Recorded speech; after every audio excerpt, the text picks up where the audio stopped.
Dhugaa dubbachuu baay'ee nama saalfachiisa. Akkuma argaa jirtan mucayyoon tuni daa'ima akkuma suura ishee irratti argitanii jiru viidiyoo kana dhugaa dubbachuuf hedduu akka nama saalfachiisa. Namoota akkanaa yookiin immoo shamara akkanaa wajjiniin dubartoota biyya Arabaa jechuu caala wanti nama saalfachiisu hin jiru. Ashama harka fuunee hordoftoota kabajamtoota ta'an yuutuubiis jalatti argamtanii jirtu.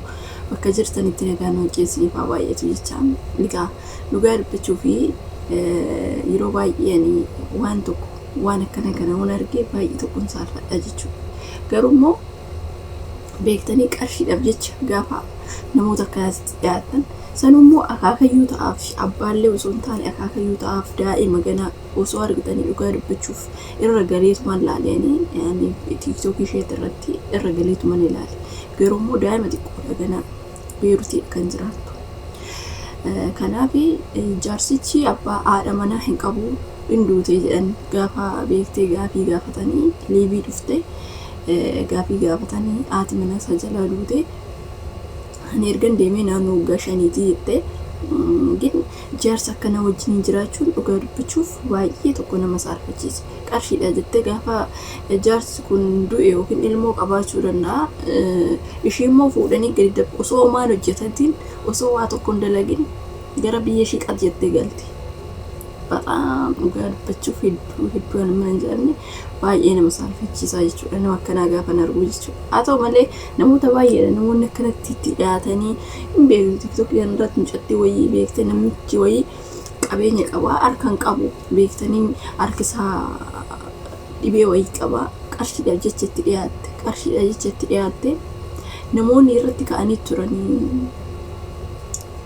akkamitti namni akkanaa kanatti ati fayyaa qabdaa maaf dalagattee hin jiraanne nama akkanaa wajjin akkamitti nyaattaa jedhanii jalaa baasanii isheen illee hin deemte Itoophiyaa galtanii yaadattoo ta'e maqaa isheen hin dagadhe namichi sun qabeenya qabaa birrii qaba gin harki irra hin jiru harki isaa kun mammadaa duushuu isaa kun jechuudha waaqee beekama naa godhu mammadaa isa wajjin hin jiraatte maaliif birrii qaba kaa namni birrii qabu ilaala dhugaa dubbachuuf ammoo fe'e birrii haa qabaatu wanta sin madaalle bakka sin madaalle hin dhaabbatin maqaan takkasii baate hin cufamtu.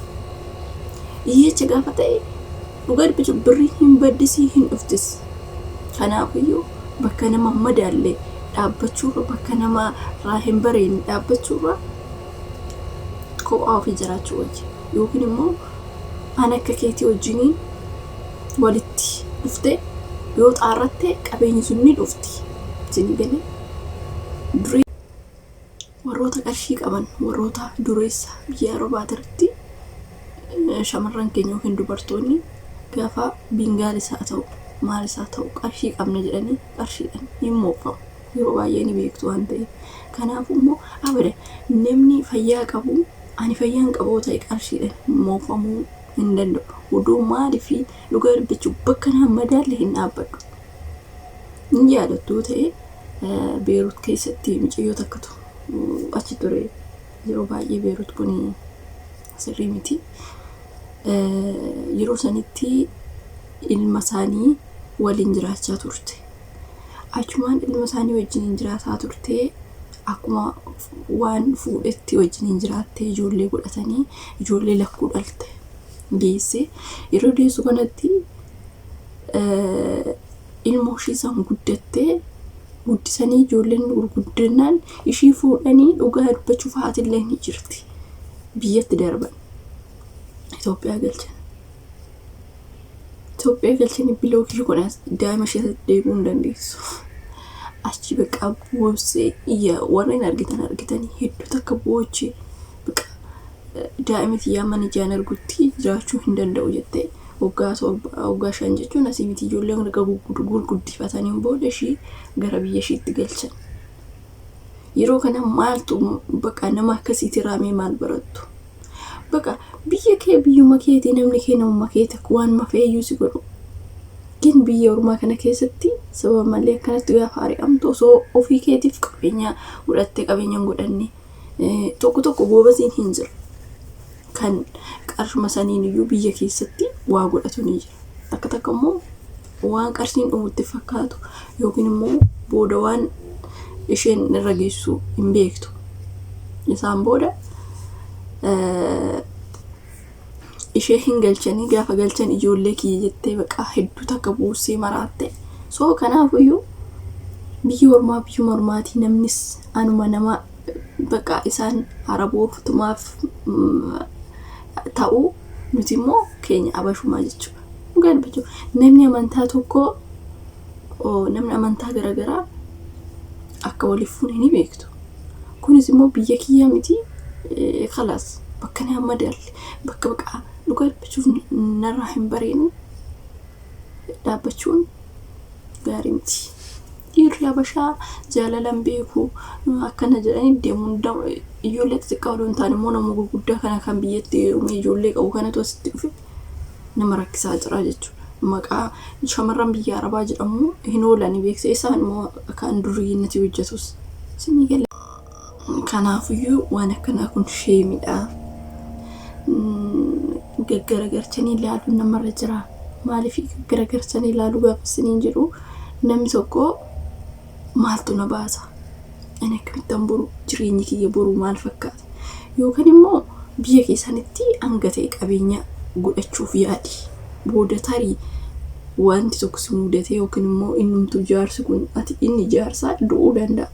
Beekamu hiriira. Kanaaf qabeenya keessan qabeenya isa wajjin hin qabdu san biyya kee keessatti guduufadhu qabeenya godhadhu. Hannu bu'aa guddaadha jechuudha. Isoon bira teechee maafi faayidaa? Isoon bira teechee qabeenya hin qabdu maal goota? Amma kan duushutti kunoo namicha duushuu akka hin qabne sanitti eerumte dhugaa dubbachuu namichi sirriitti qabeenya qaba jedhanii ishiin isarraa guduuffattee daa'ima takka deessiseef jedhanii garuu waan akkanaa kunis cubbuudhaan beektu daa'ima walitti qabaatanii bataam kabbaadiidha beektanii. Amma feeyyuu ta'e kan ofii dhiisatu ilmoon alaa ofiidhaaf guddisteeyyuu nama mararti. Kanaaf isheen biyyatti qabeenya godhatte nama biraa eerumte jirti kinooma inni afe. Isheen immoo beektanii qabeenya hanga ta'e biyyatti guduuffatteeti kan irraa galtee jechuudha. Kanaaf duruma jalqabaa nama gaarii ilaalladhu. Namni kun naa ta'a, namni kun naan ta'u jettee adda baafachuu qabdu. Dirqama immoo nama akkana wajjin jiraachuu dirqama miti. Dhugaa dubbachuuf keessattuu immoo nama zeegaa kee hin taane. Faranjii dhugaa dubbachuuf hedduu takka nama gaddisiisa. Kan ishee immoo baay'ee tokko baqqaan bexaam isa argeetu yoo baqqaa rimna qabu jedhee beektanii namni alkaan akkamitti akka ishee wajjin jiraatte bichaa hin beeku. Garuu immoo baay'ee tokko nama jibbisiisa warreen agartanii jechuudha. Akkamitti akka ishee nyaattu akkamitti bexaam kabbaadidha waaqa. Kanaaf keenya Habashaan qabeenya qofa laaluu osoo hin taane ani nama fayyaa qabu hojjedhee taffidaa. Qabeenyi fixeessa hin baddisiin argamtisi. Kanaafiyyuu qabeenya jecha bakka nama madaalle dhaabbadhu ani dhugaa dubbachuuf hiriyaa nama madaalle kanarraan bareenne hin dhaabbadhu. Maaliif sababa kanaaf ijoolleen keenya yeroo baay'ee qabeenyaaf jecha kan tidaaressaanii diigamu jechuudha. Nama qabeenya qabu barbaadu bakka injiraan jire. Dhiirris immoo gaafa inni qabeenya godhatee qabeenya ishee ani fakkeenya qabeenya isaa sanitti dhufe qabeenya kiyyatti dhuftee osoo hin qabu dhuftee bakka ittiin si waqqasuun beektu warra dhiira. Kanaafiyyuu ni beektu. Isaanis yoo wajjumaan kaatanii takkarraa kaatanii hanga 10 lakkoofsan wajjiniin guddattan namoota akkasiiti kan jaalala waliif kennee wajjiniin jiraataa jiru jechuudha. Wajjiniin qabeenya godhatu. Beektanii darajaa lakkaanii ni beektu darajaa. Kanaaf nama qabeenya qabu barbaada, nama hiyyeessan barbaadu. Hiyyeessu koo namni hundumtuyyuu iyyummaa ani hiyyeessa ta'eetuma ani omaa osoo hin qabaatiin dhalate malee qarshii kanatti hammatee hin dhalan. Hunduyyuu hojjetee fideeti abbaa qabeenyaa ta'e malee namni kamiyyuu kan taa'ee qabeenya fidee hin jiru. Kanaafuu hojjettee yoo tattaafattee qabeenya ni dhufti aftaam isin taataa jechuudha. Ati hojii keessatti xankaaraa ta'e hojjedhu malee.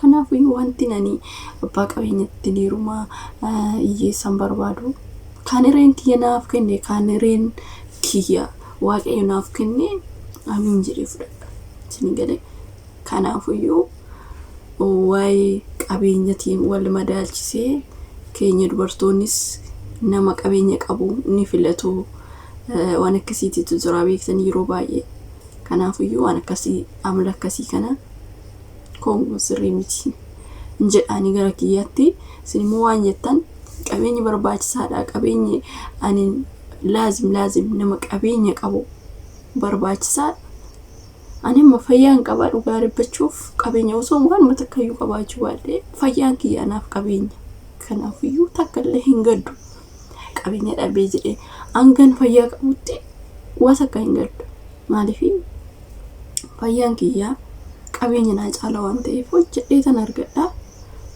of hin dadhabu ni galee kanaafiyyuu wanti nama gaddisiisu takkallee hin jiru jechuudha qabeenya hin qabu akkanatti hiyyeessa kan jedhu sigale ana wana kasinin jeda ga youtube kana forina ratata like subscribe gochun dagatina asmanimo share gochun dagatina sinin jeda turti gari qabadha video biratina ngalitti demiti naganna